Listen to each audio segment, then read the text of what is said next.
For this video, we're going to do the 90-90 again, but we're going to focus on external rotation this time. So when we're in this position, we're going to be working on the front leg now instead of the back leg.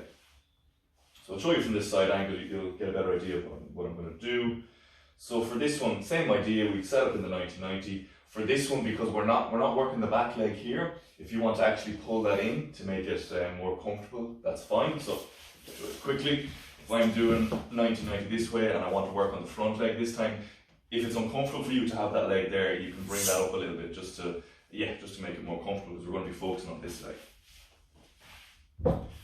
Okay, so starting off here, what we're going to do is we're trying to keep our back straight first of all, and we're trying to hinge from the hip and go down as far as we can by using the strength in external rotation and in our hips. Okay, it'll make more sense now when I go through it. So I'm just going to show you one rep of what I want, and then I'm going to show you the common mistakes. So trying to keep the back straight, I'm pushing the whole lower leg into the floor, and I'm using that to bring myself down.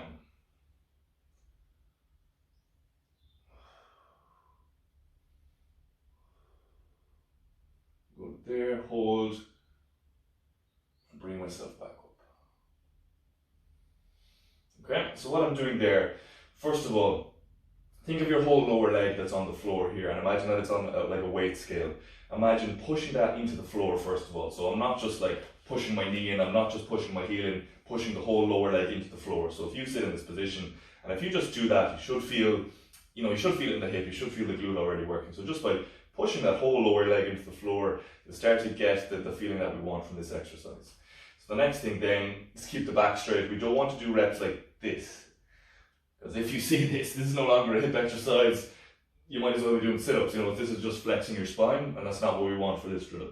So you want to try and keep your back straight, push the lower leg into the floor, and you're just hinging forward. So you're literally just doing this, you're hinging forward. You don't want to be bending the spine, so we're just sticking the chest up. Keep looking up. If wherever you're, this from the jiu-jitsu, wherever your neck goes, the rest of the body's going to follow. If you're looking down, you're just going to end up going like this. So keep the chest up, keep your gaze, pick a spot on the wall so that you're not going to look down, and then hinge from the hip.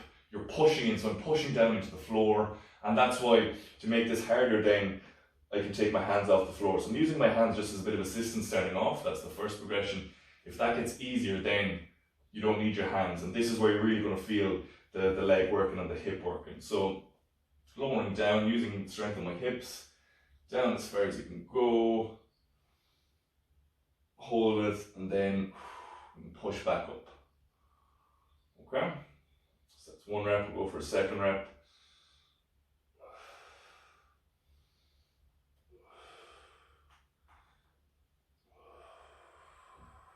Okay, so there are the two progressions you can start off on.